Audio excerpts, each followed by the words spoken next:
Michael, que estreia em abril de 2026, é o primeiro longa-metragem biográfico sobre o rei do pop, Michael Jackson. O artista mais popular de todos os tempos, dá pra discutir entre ele, Elvis Presley e os Beatles, eu acho. Ficou marcado pela sua genialidade como cantor e compositor, além de magnífico dançarino e showman. E claro, marcado também pela excentricidade e por várias polêmicas, a maior delas as acusações de abuso sexual de crianças. Vale lembrar que ele foi inocentado de todas elas.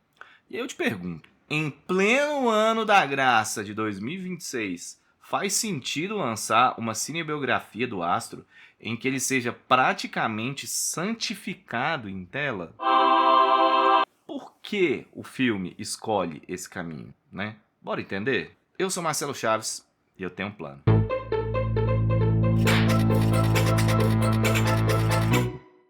Michael, o filme, acompanha a trajetória de Michael Jackson desde a sua infância em 1966 até o fim da turnê com Jackson 5 em 1984, focando na relação conturbada com o pai, Joseph Jackson, que era também o empresário dos filhos. E quando eu digo focando, é focando mesmo. Desde os primeiros minutos de Michael, o diretor Anthony Fuqua faz questão de enfatizar o conflito entre o pai e o filho. A infância de Michael aqui ela é ancorada em 3 pontos. 1. A rigidez excessiva de Joseph com relação à excelência de Michael. 2. A boa relação do menino com a mãe, que fica sendo a única figura de afeto na vida dele. E 3. O despertar do talento de Michael, seja através do canto ou da dança.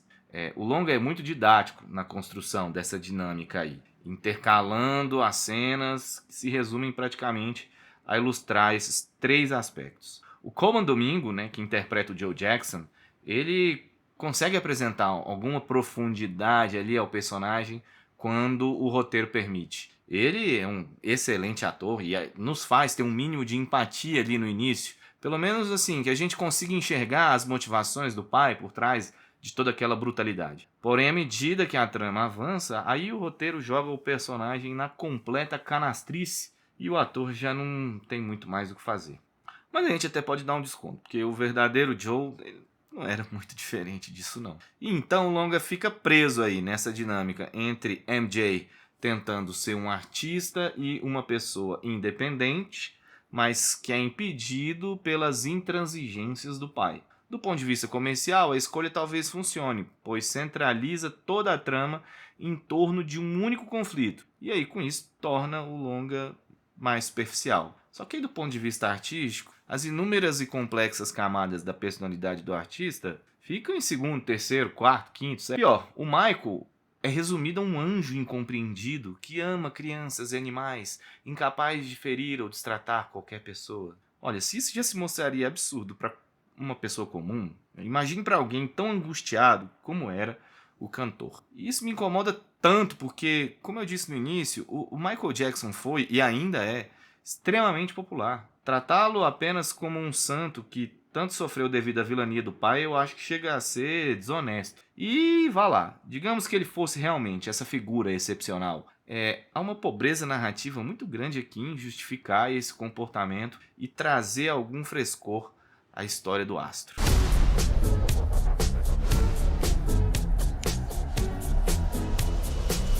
Um outro aspecto que me incomoda é a passividade do cantor, que é praticamente incapaz de tomar grandes decisões por si só, sendo socorrido pela mãe, pelo advogado e até pelo seu segurança particular. Detalhe, o John Branca, o advogado do Michael, que é retratado como amigo dele no filme ali, ele é um dos produtores. Então eu não preciso dizer mais nada. Olha, e para não parecer que eu tô de má vontade, tá?